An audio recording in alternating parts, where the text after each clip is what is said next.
This is Democracy Now!, democracynow.org, The War and Peace Report. We're on our 100-city tour marking Democracy Now!'s 20th anniversary. Today, we're in Denver, Colorado. Tonight, I'll be speaking at Colorado College in Colorado Springs.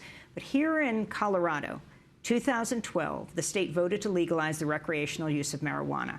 Marijuana has become an established part of the economy here. There are marijuana dispensaries on many street corners. Now, 23 states in the District of Columbia have legalized marijuana for either medical or recreational use, and the cannabis industry is one of the fastest growing in the U.S.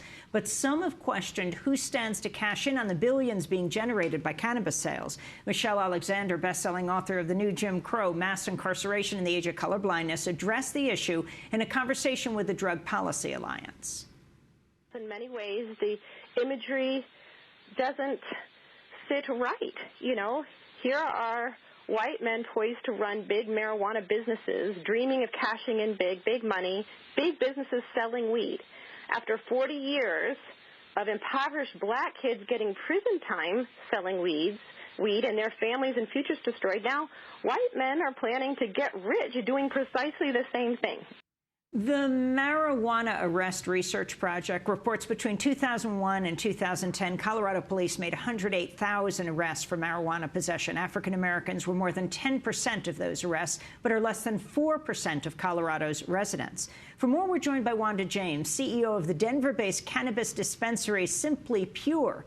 She's the first African-American woman in Colorado to own a cannabis dispensary. She's also managing partner of Cannabis Global Initiative. Welcome to Democracy Now! Good morning. It's great to have you with us. I mean, for people hearing that you are publicly saying that you own a pot dispensary, explain the alternative reality here in Colorado compared with everywhere else. Sure. I had been publicly saying we own a dispensary since 2009.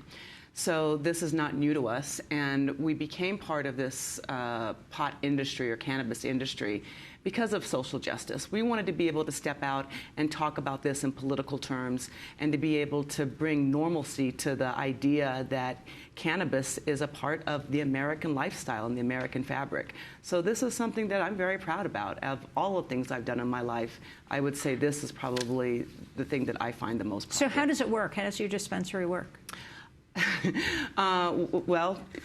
Like any other retail operation that you would go through, you've got to be licensed by the state. You've got to work within the realm of the rules and the regulations, which are many. But, you know, over the age of 21, you can come into a dispensary, show us your ID, and you can buy cannabis and cannabis-infused products. Mm-hmm. So you're talking not only about actual marijuana, but you specialize in edibles. Yes. Simply Pure is an edible company in 2010. It's now a dispensary. But yeah, my husband is one of the best-known, Scott Dura, one of the best-known cannabis chefs in the country. So he cooks for people having end-of-life issues, and he also cooks for people who are having great time with recreational festivities such as weddings and birthday parties. And so sort of pot-infused wedding cakes? Exactly. All meals. I mean, anything that you eat, we can infuse. So now talk about the disparities between marijuana arrests and sentencing for people of color outside of Colorado and what this means and who profits from marijuana sales. So this is the absurdity that I think people really need to understand what's happening here, is America needs slave labor. Since the dawn of America, since it began, we have had a slave labor class. What we see now is the privatized prison system, and won't get into a whole lot of details, but if you can name a corporation right now, they are profiting off of labor and slave labor given by privatized prison systems. To fill those spots, they need to be able to put bodies into those prison systems.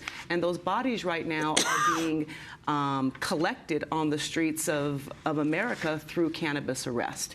We're seeing last year alone that 701,000 people were arrested for simple possession of cannabis.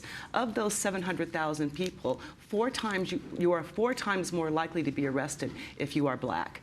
So when you start to look at the fact that you are being targeted as a people for these arrests to become part of the prison system, to be able to work into slave labor, it becomes extremely concerning. Can you talk about what happened to your brother, Wanda James? At 17 years old, my brother got caught with 4.5 ounces of cannabis. He was in Texas. He never saw an attorney. He and his mother went in front of the judge. The judge made my brother a felon. My brother spent 4.5 years picking cotton for free in Texas.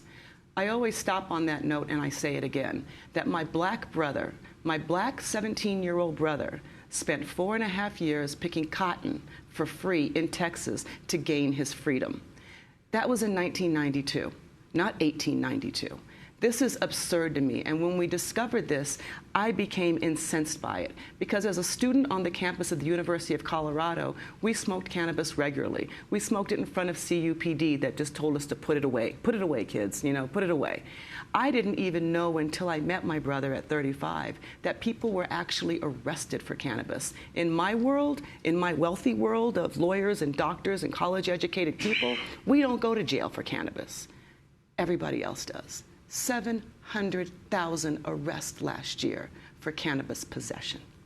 If you have a criminal record for marijuana, how does that impact your ability to enter the industry? You can't. You have to be 10 years removed from any kind of a drug felon. Now, you can have other felonies and other issues with the law and still own dispensaries in Colorado. However, you can't have any drug felonies.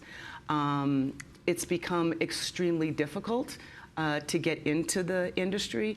And I have to also point out that the negative perception given to people of color through churches and through our elected officials also helps stop people from wanting to be involved in this industry, which is another travesty that we are once again being left out of this brand new industry and one of the largest industries that we're going to see in this country. Talk about the Denver City Council moving to restrict new pot businesses in the city. What sparked that? What are your thoughts? What sparked that was they said that there were too many marijuana grow facilities in poor neighborhoods. However, Denver City Council is the one that controls zoning, and they are the one that told us where we had to be and where we were allowed to grow. So then 5 years later, they figured that there are too many there, even though that these organizations have been good neighbors, have cleaned up the area, have hired people for higher wage jobs, which is always a positive in this industry. The black community in Colorado, its position on pot legalization and... I mean, I can't speak for the entire black community, but I will say the response to me and people wanting to work for me is overwhelming. I get letters daily from people wanting to be a part of the industry, wanting to be working in our dispensary, from college-educated people to people that are just starting out. Can you finally talk about the role of women, particularly black women, in this white male-dominated industry? It's almost non-existent for black women. There are few to none. I've asked the question many, many times of how many black women actually own dispensaries, and I can't seem to get that answer. So it is an extremely limited number. However, women in this industry are coming full circle. We've seen about 36% of the management positions in this industry are women. We've got probably about a 20 to 22% ownership in this industry, or in Colorado, of women-owned businesses in the marijuana industry. Wanda James, I want to thank you for being with us. We will come back to you even when we leave Colorado. Wanda James, CEO of Simply Pure, Denver-based cannabis dispensary, managing partner of cannabis, managing partner of the Cannabis Global Initiative. Cannabis Global Initiative. This is Democracy Now!, democracynow.org, the War and Peace Report. As we